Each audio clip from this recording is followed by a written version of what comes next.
Apa kata Allah? Tujuan infak di jalan Allah itu wala tulqu biaidikum ila tahlukah. Jangan sampai, kata Allah, kamu menjerumuskan dirimu ke dalam kebinasaan. Wahsinu, dan berbuat baiklah. Innallaha yuhibbul muhsinin. Sesungguhnya Allah menyukai orang-orang yang berbuat baik. Nah ini.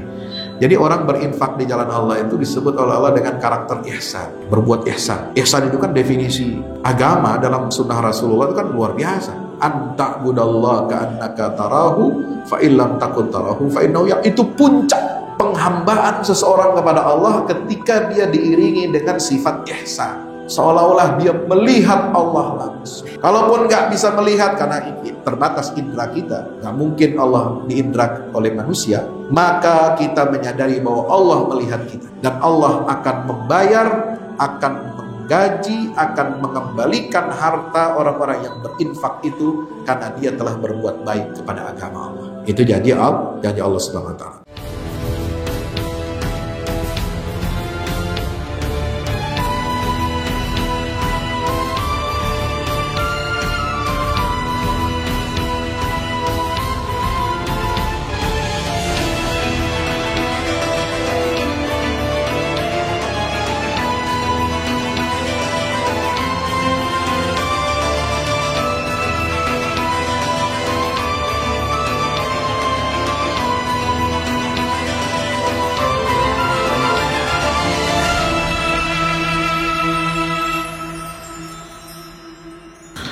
Bismillahirrahmanirrahim. Qatiluhum yu'adzibhumullahu biaydikum wa yakhzihim wa yansurkum alaihim wa yashfi sudur qaumin mu'minin. In tansurullaha yansurkum wa yuthabbit aqdamakum. Wa qala Allah subhanahu wa ta'ala fi kitabihil aziz. A'udzu billahi minasy syaithanir rajim. Wa qatiluhum hatta la takuna fitnah wa yakuna ad-dinu lillah. فإن انتهوا فلا عدوان إلا على الظالمين الشهر الحرام بالشهر الحرام والحرمات قصاص فمن اعتدى عليكم فاعتدوا عليه بمثل ما اعتدى عليكم واتقوا الله واعلموا أن الله مع المتقين وأنفقوا في سبيل الله ولا تلقوا بأيديكم إلى التهلكة وأحسنوا إن الله يحب المحسنين. Wahyikum bitahiyatil Islam. Assalamualaikum warahmatullahi wabarakatuh.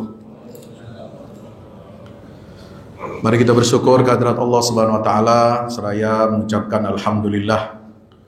Segala puja dan puji hanya milik Allah Subhanahu wa taala. Dialah Allah satu-satunya pencipta kita, yang menciptakan juga ayah ibu kita, kakek nenek kita, buyut-buyut kita, sampai kepada nenek moyang kita manusia pertama Nabi Allah Adam alaihi salam.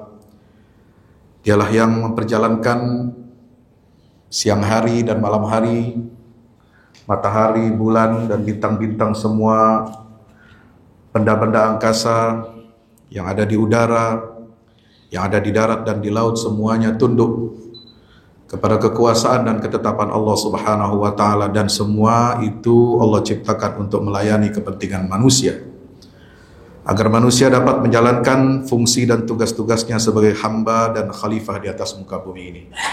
Maka kita wajib bersyukur kepada Allah Subhanahu wa taala. Alhamdulillah. Salawat dan salam tak lupa mari kita sampaikan kepada kekasih Allah, utusan Allah untuk seluruh umat manusia, Nabi akhir zaman, Nabi kita Muhammad sallallahu alaihi wasallam, putra Abdillah. Nabi Muhammad, dia adalah penyelamat, dialah pembimbing ke jalan yang lurus, jalan yang diridhai Allah satu-satunya. Dialah Mesias yang sesungguhnya, yang dicari dan dinanti-nanti oleh Bani Israel, tetapi Bani Israel mengingkari dan mengkufuri risalah beliau. Dalam kitab Yesaya ada nubuat di perjanjian lama dinyatakan bahwa bait suci ketiga Yahudi itu akan dibangun oleh keturunan Kedar. Siapa Kedar itu? Menurut Ibnu Ishaq, salah seorang penulis awal kitab Sirah Nabawiyah, bahwa Kedar itu adalah putra atau keturunan dari Nabi Ismail, dan Ibnu Ishaq memandang Rasulullah SAW sebagai keturunan Kedar. Maka lanjut nubuat Yesaya dikatakan ketika bait suci ketiga itu nanti berdiri, ya, saya ini seorang nabi di kalangan Bani Israel. Dia sudah memberikan nubuat ketika bait suci ketiga itu berdiri, karena akan mengalami 2 kali kehancuran. Para peziarah itu datang dari bangsa-bangsa non-Israel, termasuk Arab, dari segala penjuru dunia. Dan tidakkah saudara tahu bahwa nubuat Nabi Yesaya itu sudah terpenuhi oleh janji Allah Subhanahu wa taala kepada umat Islam. Terpenuhi pada saat Khalifah kedua Amirul Mukminin Umar bin Khattab radhiyallahu anhu membangun dan merestorasi kembali Baitul Maqdis yang ada di Yerusalem. Ketika beliau menaklukkan Yerusalem, 3 tahun setelah beliau, atau 5 tahun setelah beliau mendapatkan amanah sebagai khalifah menggantikan Sayyidina Abu Bakar Siddiq radhiyallahu anhu.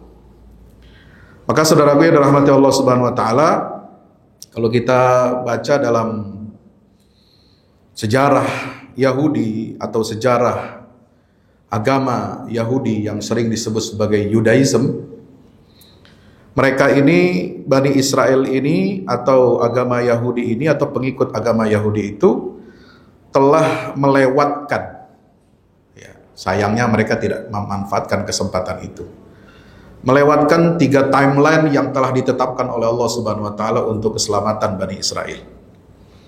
Yang pertama Yahudi yang mengklaim sebagai pengikut Nabi Musa alaihissalam, mereka melewatkan momentum diutusnya Isa alaihissalam. Ya, Nabi Isa diutus di kalangan mereka karena Nabi Isa mengatakan, atau yang sering disebut oleh saudara-saudara kita, Yesus Kristus itu mengatakan, aku diutus oleh Tuhan untuk membimbing domba-domba Bani Israel yang tersesat.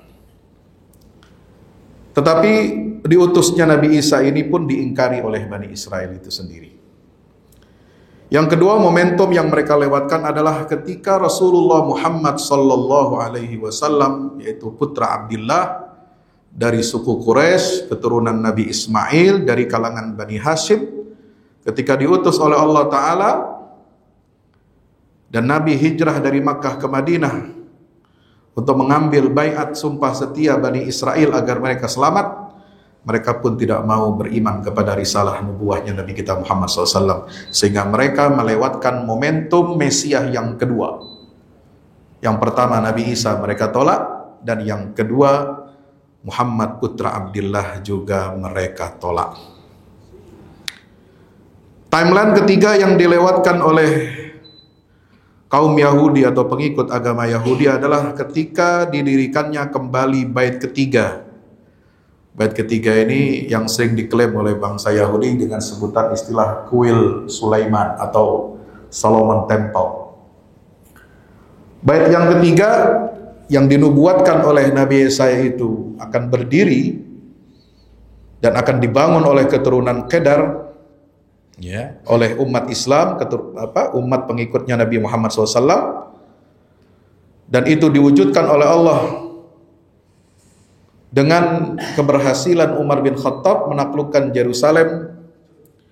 Dan Umar bin Khattab ketika menaklukkan Baitul Maqdis, dia didampingi oleh tokoh spiritual, mantan rabi Yahudi, pembesar Yahudi Madinah yang masuk Islam, namanya adalah Abdullah ibnu Salam dan Ka'ab al-Ahbar, yang menunjukkan di mana lokasi bait ketiga atau kuil Sulaiman yang telah hancur dan akan dikembalikan atau direstorasi kembali oleh keturunan Kedar, maka dari situlah Umar bin Khattab mendapatkan petunjuk. Dia membangun dan merestorasi bangunan Baitul Maqdis yang sekarang kita kenal dengan nama area komplek Masjidil Aqsa dan memugar Qubbatus Sokhrah. Saudara yang dirahmati Allah Subhanahu wa taala, maka Mesias atau penyelamat yang ditunggu-tunggu oleh bangsa Yahudi. Yang pertama adalah Mesias secara spiritual. Mesias spiritual itu terwujudkan dalam sosok siapa? Nabi Isa Al-Masih alaihi salam, putra Maryam. Mesias spiritual ini mereka tolak. Yang kedua, Mesias politik. Kenapa disebut sebagai Mesias politik? Ya, karena tidak cukup dengan hanya penyelamatan spiritual, tetapi juga penyelamatan politik, di mana Mesias politik itu diwujudkan oleh Allah dengan diutusnya Nabi Muhammad SAW, di mana Rasul Muhammad SAW kita tahu tidak hanya membawa tugas fungsi risalah yang bersifat spiritual saja, tetapi juga Nabi Muhammad SAW diperintahkan oleh Allah untuk membawa wahyu risalah untuk berperang dan mendirikan daulah di akhir zaman. Itulah daulah Madinah. Dan mengapa ada syariat jihad atau qital dalam bentuk peperangan yang tidak pernah syariat itu diwahyukan kepada nabi-nabi sebelumnya. Hadirin yang dimakan Allah Subhanahu wa taala, maka ketika momentum Yahudi ini kehilangan momentumnya, Mesias spiritual Nabi Isa mereka tolak, Mesias politik, ya, yaitu seorang nabi akhir zaman yang akan berperang, berjihad dan mendirikan daulah, itu mereka tolak juga. Maka yang tersisa bagi umat Yahudi sejak saat Nabi Muhammad wafat sampai akhir zaman, yang tersisa bagi mereka hanya tinggal satu Mesias, yaitu mereka akan mengikuti Mesias yang dikenal dengan istilah Al-Masih Ad-Dajjal. Mereka lah yang akan mengikuti Dajjal di akhir zaman, yang akan keluar dari Isfahan bersama 70.000 Yahudi yang menggunakan selendang-selendang sutra. Hadirin dirahmati Allah Subhanahu wa taala, sebab itu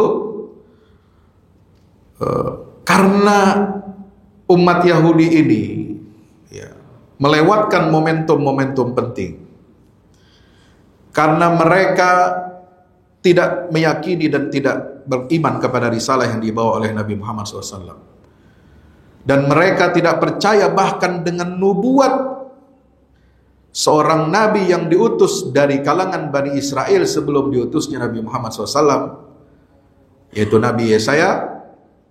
Maka upaya Yahudi untuk menguasai Baitul Maqdis, mencaplok Yerusalem, seperti yang kita lihat, kita saksikan dalam konflik Israel dan Arab atau bangsa Palestina yang dikerucutkan sekarang hanya menjadi isu Palestina. Ya, itu adalah urusan internal Israel. Amerika selalu mengatakan masalah konflik antara bangsa Yahudi dengan umat Islam di Palestina itu adalah masalah internal Yahudi, internal Israel. Kenapa?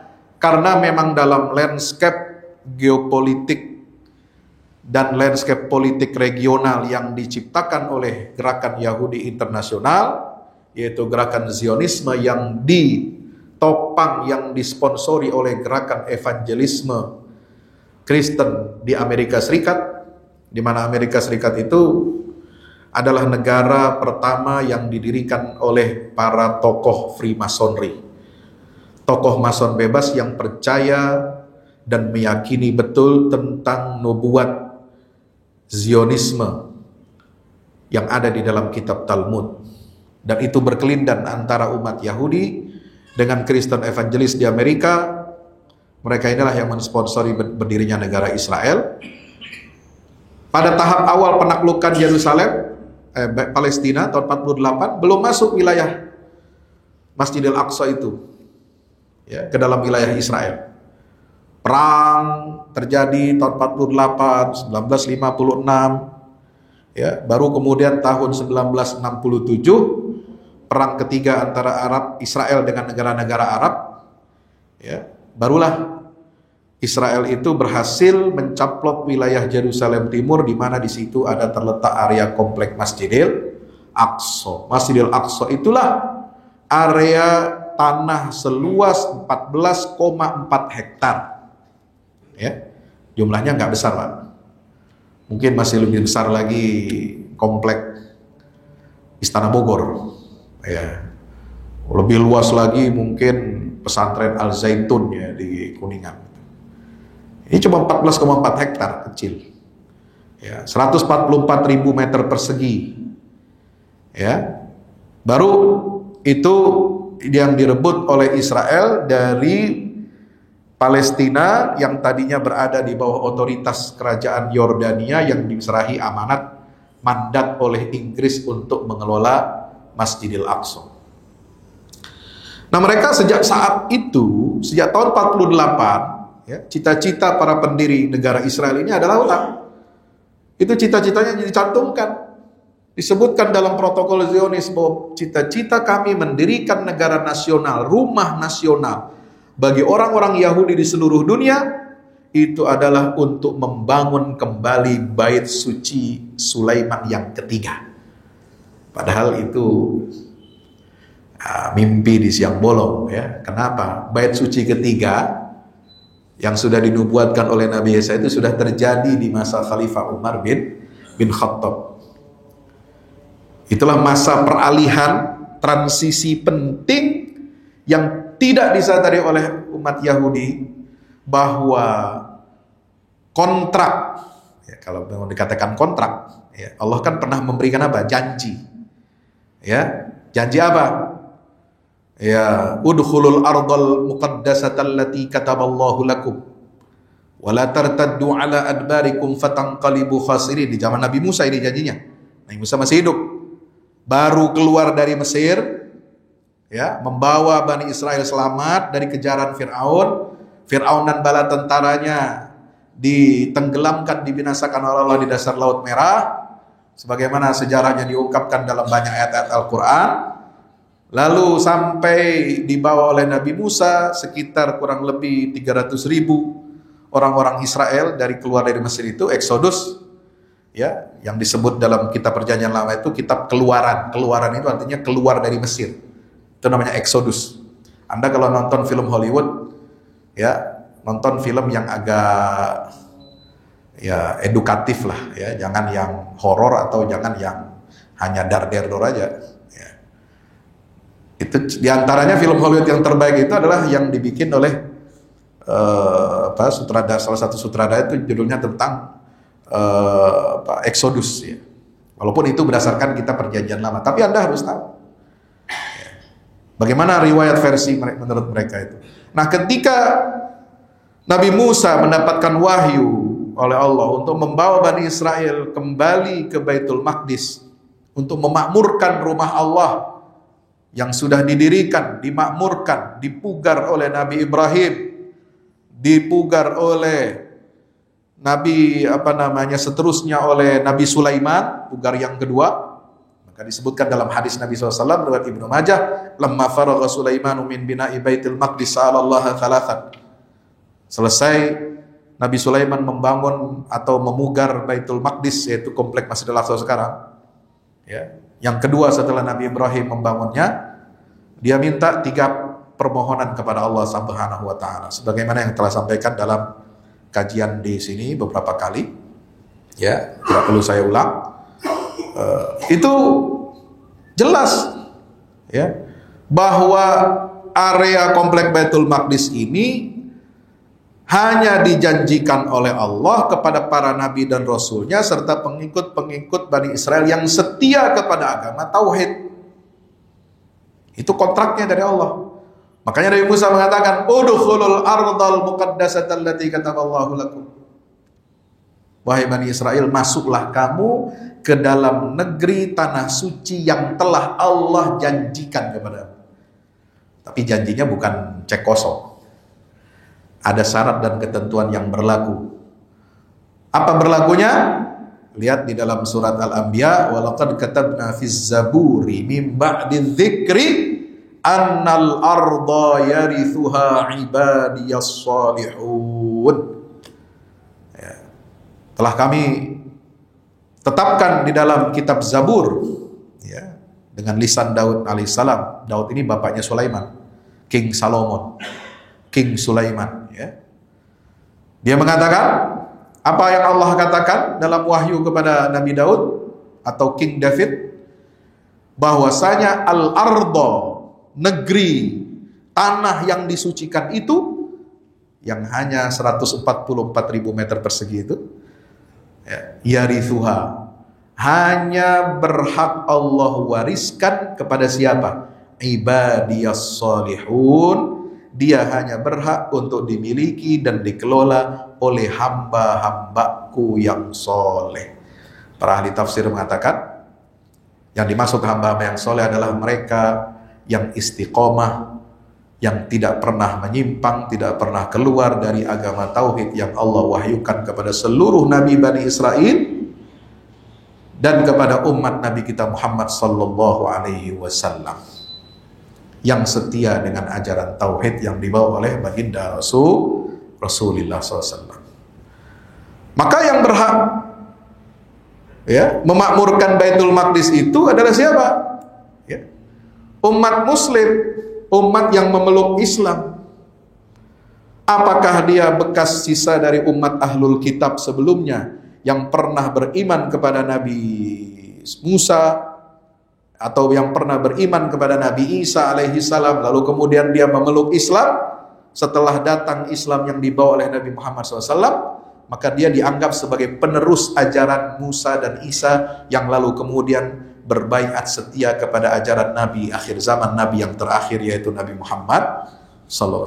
Makanya Abdullah bin Salam dia berhak, walaupun dia mantan Yahudi, karena sudah mantan Yahudi, dia tetap jadi sebagai Muslim, maka dia masuk ke dalam Islam, ikut kepada syariat Nabi Muhammad SAW. Ka'ab al-Ahbar, dulu dia rabi Yahudi, pernah tersesat, tapi kemudian dia menunggu kedatangan Nabi akhir zaman. Setelah dia tahu tanda-tandanya benar sebagaimana yang disebutkan, dimuatkan dalam Taurat yang asli, maka dia beriman dan berubah statusnya, dia kembali menjadi Muslim, yaitu pengikut syariat yang dibawa oleh Nabi Muhammad sallallahu alaihi wasallam.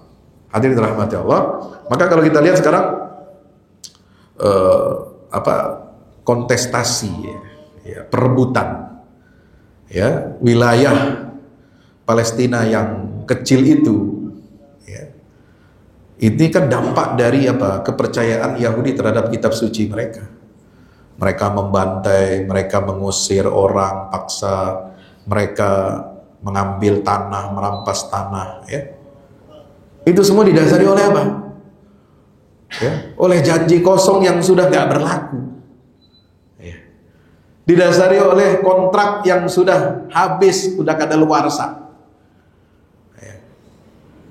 Dan mereka mengatasnamakan pembantaian, perampasan aset, pembunuhan, ya, genosida yang berlangsung selama 76 tahun dan ditambah 1 tahun setelah perang Badai Al-Aqsa ini dari 7 Oktober 2003 sampai 2024, ya, mereka mengatasnamakan itu adalah atas perintah Tuhan.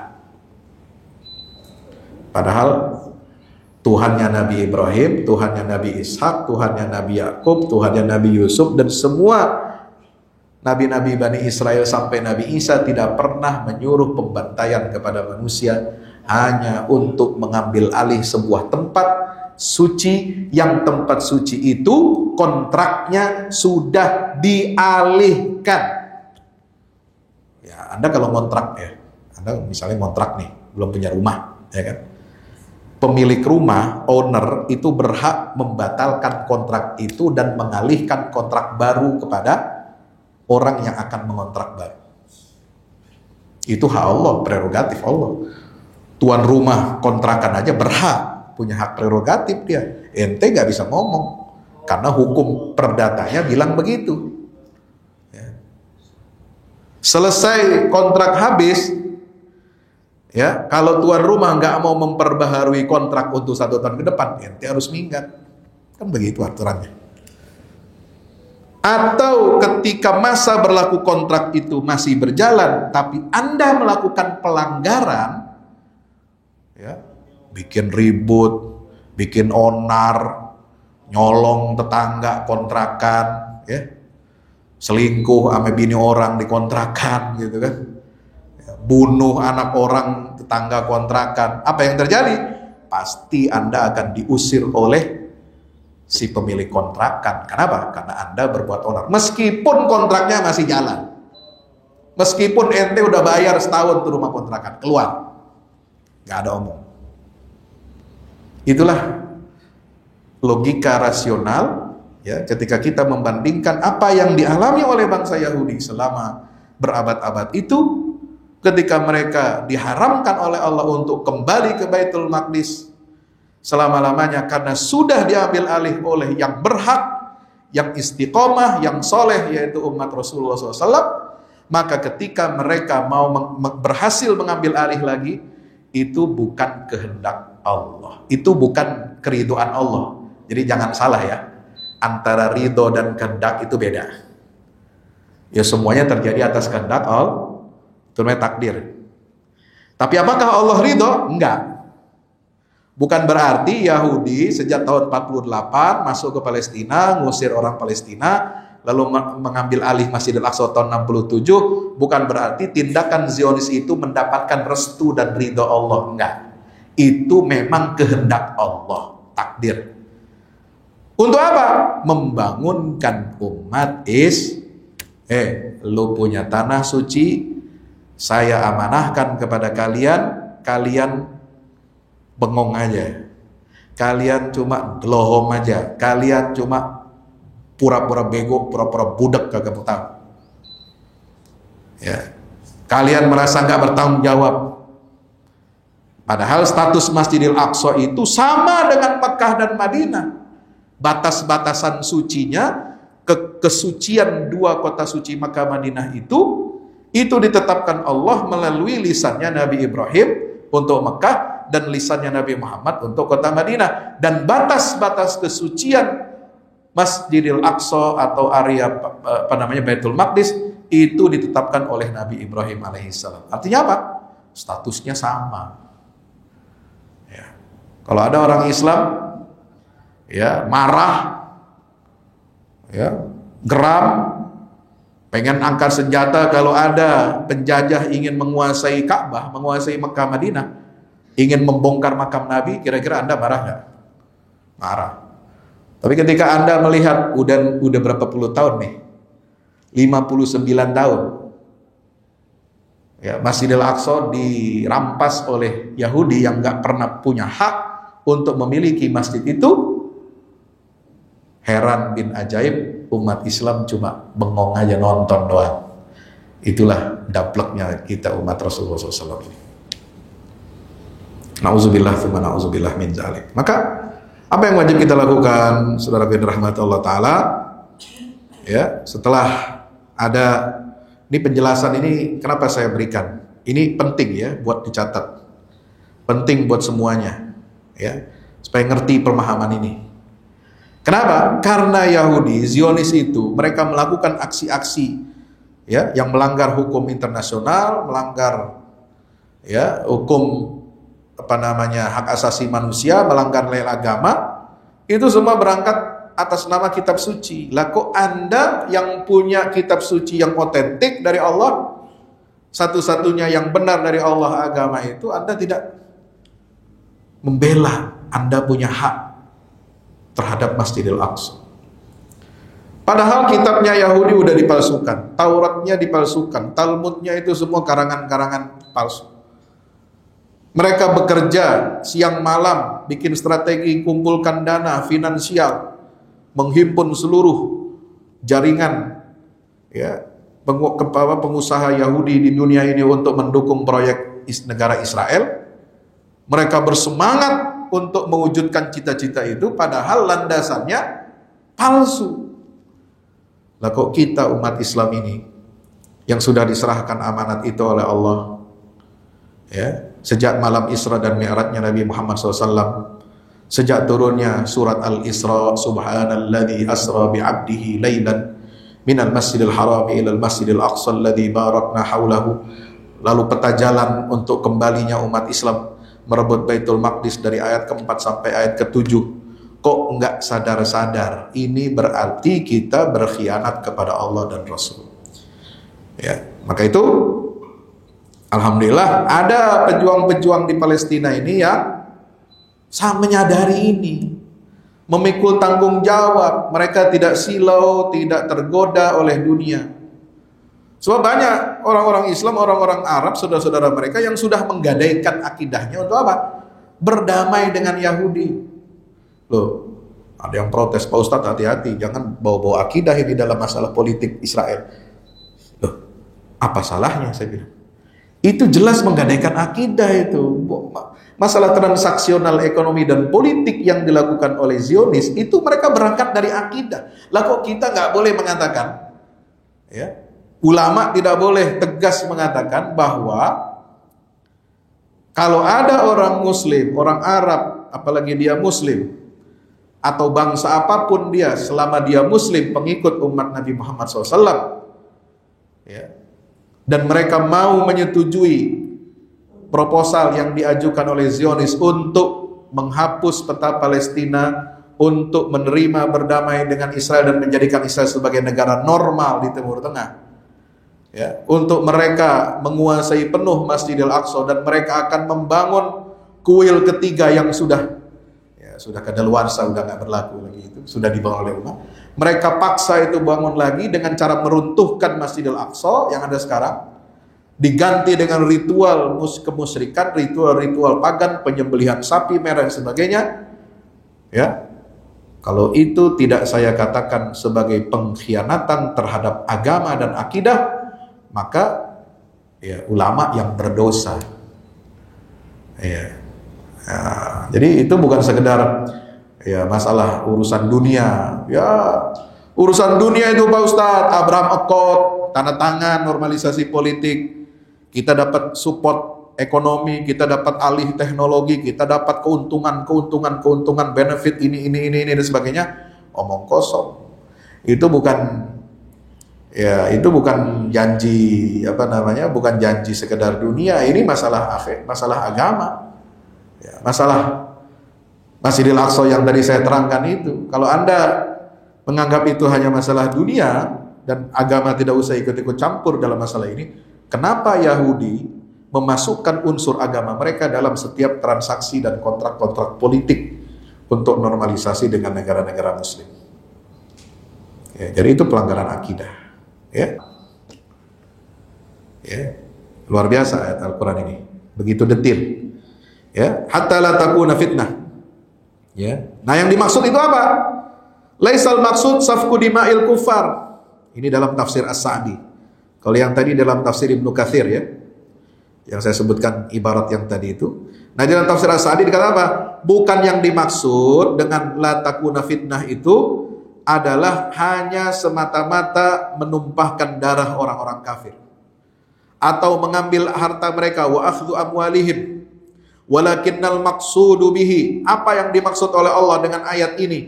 Perangilah mereka supaya tidak terjadi fitnah dan agama itu adalah menjadi milik Allah semuanya.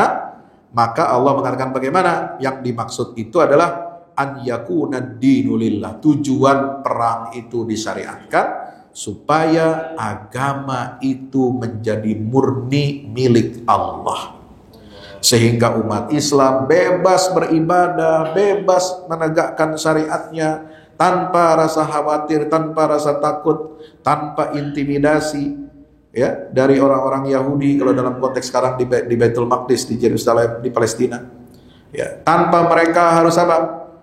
Kehilangan tempat tinggalnya, tempat sucinya, tempat berteduhnya, kemudian kehilangan tanah sucinya. Itu penting. Makanya tujuan perang itu ayyakuna dinu lillah fayazharu dinullahi ta'ala ala sairil adyan, sehingga apa?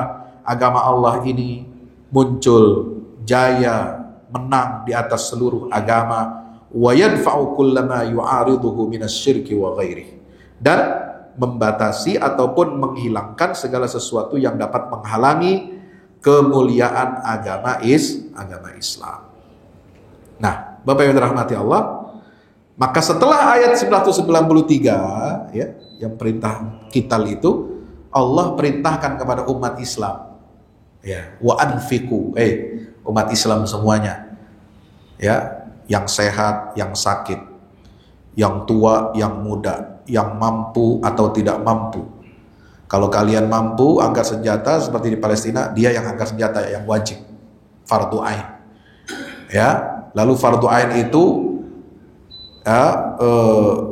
itu melebar sampai ke umat Islam yang ada di wilayah sekitarnya, wajib membantu. Dan yang di luar wilayah itu, di Timur Tengah itu, semua wajib membantu, mendukung dengan apa? Dana. Kenapa? Kita nggak mungkin nggak sampai ke sono, ke Palestina. Mau nyampe sono nyebrang dulu, ya, nyewa pesawat dulu, nyewa kapal laut dulu, nggak gampang. Maka yang perlu kita lakukan adalah wa anfiqu fi sabilillah. Ya, belum nyampe ke negara orang udah ditahan imigrasi kan begitu. Lo mau ngapain? Jihad di Palestina? Nggak bisa, tutup. Ya, caranya bagaimana? Infak fi sabilillah. Apa kata Allah? Tujuan infak di jalan Allah itu wala tulqu bi aidikum ila tahlukah. Jangan sampai, kata Allah, ya, kamu menjerumuskan dirimu ke dalam kebinasaan. Wahsinu, dan berbuat baiklah. Innallaha yuhibbul muhsinin, sesungguhnya Allah menyukai orang-orang yang berbuat baik. Nah ini. Jadi orang berinfak di jalan Allah itu disebut oleh Allah dengan karakter ihsan. Ya, berbuat ihsan. Ihsan itu kan definisi agama dalam sunnah Rasulullah itu kan luar biasa. Anta budallah ka'annaka tarahu fa illam takun tarahu fa innahu, itu puncak penghambaan seseorang kepada Allah ketika dia diiringi dengan sifat ihsan. Seolah-olah dia melihat Allah langsung. Kalaupun nggak bisa melihat karena terbatas indera kita, nggak mungkin Allah diindra oleh manusia, maka kita menyadari bahwa Allah melihat kita. Dan Allah akan membayar, akan menggaji, akan mengembalikan harta orang-orang yang berinfak itu karena dia telah berbuat baik kepada agama Allah. Itu janji Allah Subhanahu wa taala. Nah, bagaimana penjelasannya? Ayat ini, ya, kalau kita lihat dalam riwayat-riwayat dalam tafsir Ibnu Katsir, itu turun berkaitan dengan nafkah, berkaitan dengan memberi nafkah. Memberi nafkah apa? Dalam masalah kehidupan sosial umat, mempertahankan eksistensi umat Islam, terutama yang tertindas, yang terzalimi, yang mereka memerlukan bantuan dari seluruh kaum muslimin. Maka diriwayatkan oleh Imam Ibnu Abi Hatim dari Al-Hasan bin Muhammad Ibnu Sabbah, ini dalam tafsir Ibnu Katsir ya, saya bacakan. Kemudian As-Sabbah an Muawiyah anil A'mash, dari Muawiyah dari A'mash. Qala wa ruwiya an Ibnu Abbas, dan lagi dari Ibnu Abbas wa Mujahid wa Ikrimah wa Sa'id Jubair wa Atha wa Dhahhak, dari beberapa orang tabi'in, wal Hasan wa Qatadah wa Suddi wa Muqatil bin Hayyan nahwa dzalik. Itu sama berkaitan dengan apa? Nafkah atau infak fisabilillah. Nah, dalam riwayat berikutnya disebutkan qala Lais bin Sa'ad an Yazid bin Abi Hubayb an Abi Habib an Aslam ibn Abi Umran hamala rajulun minal muhajirin bil Qustantiniyyah ala safil adu hatta kharaqahu wa ma'ana Abu Ayyub al-Ansari. Nah, ini ada cerita bagaimana dulu orang salah kaprah dalam memaknai ayat ini. Dulu ketika perang, pengepungan Konstantinopel, tahu Konstantinopel? Ibu kota Romawi Timur, Bizantium, yang sekarang namanya berubah jadi Istanbul. Itu sejak zaman sahabat Nabi itu sudah dikepung oleh Khalifah Muawiyah. Ya, berangkatnya dari mana? Dari Pulau Siprus, angkatan perang laut pertama umat Islam yang dibangun oleh Muawiyah bin Abi Sufyan, membuat galangan kapal di Pulau Siprus. Cari aja di peta. Di bawah Turki itu ada Pulau Siprus. Itu sudah ditaklukkan zaman Utsman bin Affan. Ya. Utsman bin Affan baru sampai menaklukkan Siprus. belum menaklukkan Konstantinopel. Maka yang dilanjutkan oleh siapa? Muawiyah. Muawiyah mengirim armada perang angkatan laut dari Damaskus, ya, kirim pasukan ribuan orang, bikin galangan kapal di Pulau Siprus. Dari situlah pangkalan militernya umat Islam berangkat ke Konstantinopel, Selat Bosporus, untuk mengepung kota Konstantinopel. Apa yang terjadi? Ini dialami oleh seorang muhajirin. Ya, ada seorang muhajirin yang mengikuti perang jihad di zaman Muawiyah itu dalam pengepungan Konstantinopel. Dia menerobos barikade musuh. Tentara Romawi kan besar-besar, kuat-kuat. Dia menerobos barikade musuh, ya, sampai jebol barikade pasukan Romawi itu. Dia kemudian banyak membunuhi tentara-tentara Romawi, lalu kemudian dia balik lagi dalam keadaan selamat. Wa ma'ana Abu Ayyub Al-Ansari, bersama kami ada seorang sahabat tua namanya Abu Ayyub Al-Ansari. Ini Abu Ayyub Al-Ansari yang saudara kalau pergi ke Istanbul, ya, saudara harus datang, ya bukan harus sih, istilahnya kalau napak tilas penaklukan Konstantinopel itu dimulai dari sejarah Abu Ayyub Al-Ansari, karena dia satu-satunya sahabat Nabi yang perang ikut dalam pengepungan Konstantinopel di masa Muawiyah, yang meninggal, wafat, dan dikuburkan di lokasi terdekat dari benteng Konstantinopel. Itulah sekarang yang namanya Komplek Abu Ayyub Al-Ansari. Faqala nasun alqa biyadi ila tahlukah. Orang ramai melihat kejadian tadi. Ya, ada orang nerobos barisan tentara Romawi, orang ramai ribut. Wih, hebat dia. Tapi sayang, dia menjerumuskan dirinya kepada kebinasaan. Ya, sambil membawa ayat tadi.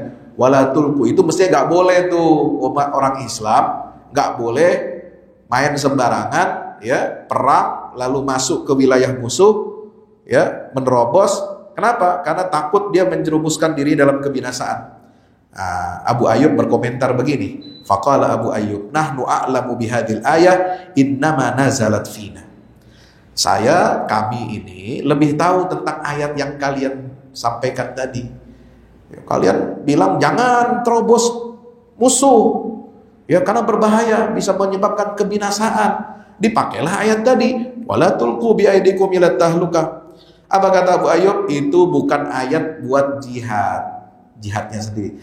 Ya, sahibna Rasulullah SAW, kami dulu mendampingi Rasulullah. Wa syahidna ma'hul masyahid wa nasarnahu.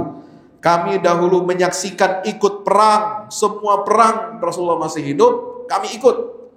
Kami menolong dakwah Islam ini. Falamma fashal Islam wa zahar, ketika Islam ini sudah jaya, ya, sudah mengalahkan musuh-musuhnya, ijtama'na ma'syaral ansor. Ya. Setelah tidak ada lagi perang, setelah stabil Madinah, setelah tidak ada peperangan, Islam sudah jaya, kami berkumpul nih orang-orang Ansor, Najiyah. Kami berkumpul, ngobrol, faqulna qad akramanallahu bi suhbati nabi. Ya. Orang-orang Ansor berkata satu sama lain, kami telah dimuliakan oleh Allah dengan menjadi sahabat nabinya, wa nasrihi, menolong nabinya, hatta fashal Islam wa kathura ahluhu, sehingga ketika Islam menyebar ke seluruh penjuru Jazirah Arab, wa kathura ahlu, banyak pengikutnya, wa kunna qad atharnahu 'alal ahlina wal amwal wal aulad. Kami dulu memprioritaskan, mengutamakan Islam di atas keluarga, harta, dan anak-anak kami. Artinya apa? Mereka kalau punya uang, punya harta, mereka dahulukan infak harta itu, nafkah harta itu bukan buat anaknya, istrinya, keluarganya, bukan, tapi untuk mendukung perjuangan perang-perangnya Rasulullah. Nah, itu akhlaknya orang Ansor. Terus bagaimana? Wa qad wada'atil harbu auzaraha. Nah, sekarang perang udah nggak ada lagi. Udah damai, Islam udah jaya. Islam udah menang. Fanarji ila ahlina wa auladina fanuqimu fihima. Lalu kami berpikir, kalau gitu kita kembali sekarang. Kembali mengurusi keluarga kami, kembali mengopeni anak-anak kami, dan kami akan memberi nafkah, yang banyak secara ekonomi, finansial untuk keluarga dan anak-anak kami. Nah, dia mulai lupa. Oh, karena perang udah nggak ada lagi, jihad udah agak sepi. Kita pengen apa sekarang? Pengen gunakan infak harta itu, nafkah harta itu untuk keluarga deh, untuk nyenengin mereka. Selama ini belasan tahun ya di Mekah, di Madinah kan diliputi oleh apa?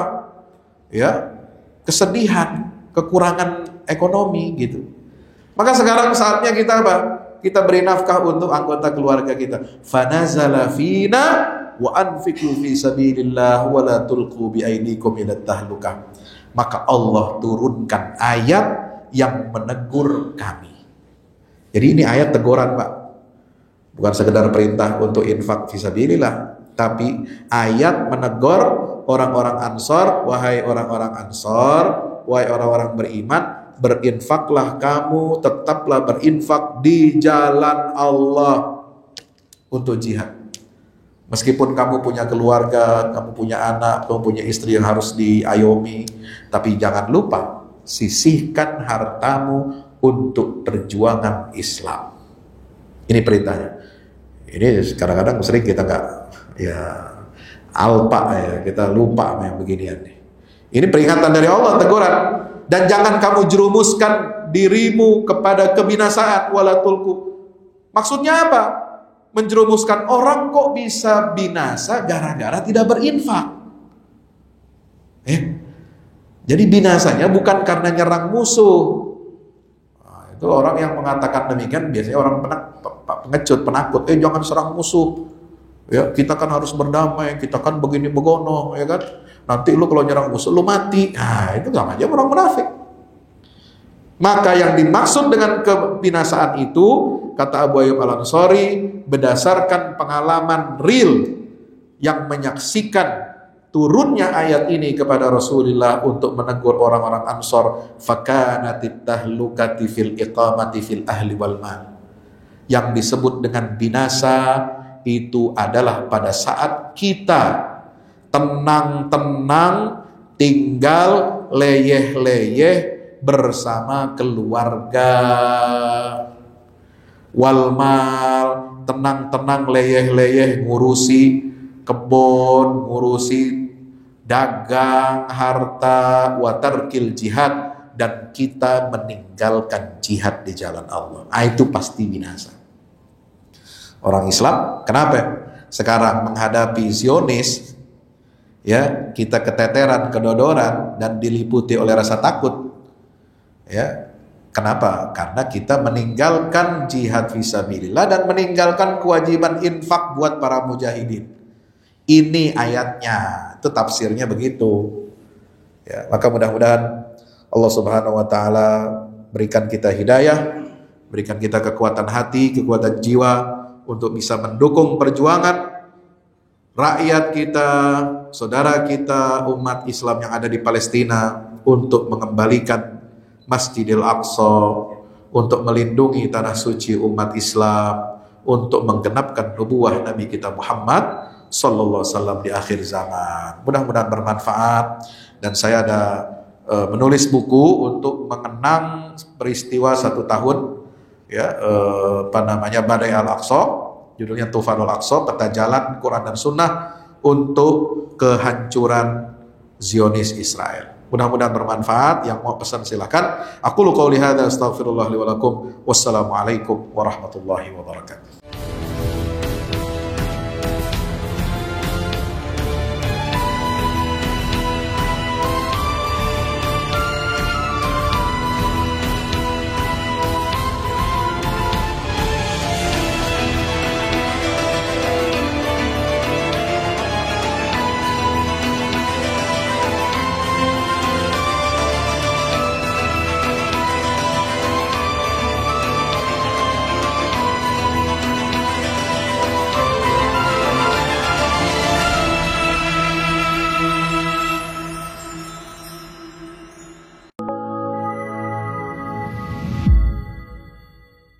Yang terbaru dari Ustadz Fahmi Salim, Buku Runtuhkan Zionis Rebut Baitul Maqdis, buku yang siap membuka cakrawala pikiran dan batin sahabat, sudah bisa dipesan sekarang juga. Hasil yang dicapai para mujahidin dalam pertempuran Badai Al-Aqsa 7 Oktober 2023 memiliki arti penting ataupun nilai strategis, bukan hanya dalam pembuktian bahwa kekuatan Israel bisa dikalahkan bahkan oleh pihak yang memiliki persenjataan jauh di bawahnya, melainkan juga dalam menyadarkan dunia Islam, terutama para pemimpinnya yang memilih menjadi penonton ketimbang membantu sesama saudaranya. Buku ini adalah salah satu bentuk dukungan dan ikhtiar dengan niat berjuang bersama-sama dengan mujahid Palestina. Tak sekedar memberikan informasi, membeberkan fakta atau data kepada halayak di Indonesia. Buku ini juga hadir untuk meluruskan tudingan bahkan fitnah terhadap para pejuang di sana. Betapapun kita berada jauh dari Al-Quds, melalui buku ini kita akan dapatkan bagaimana kita bisa memperoleh pahala yang sebanding dengan para pejuang di garda terdepan di negeri perlawanan Palestina. Dapatkan buku Runtuhkan Zionis Rebut Baitul Maqdis segera.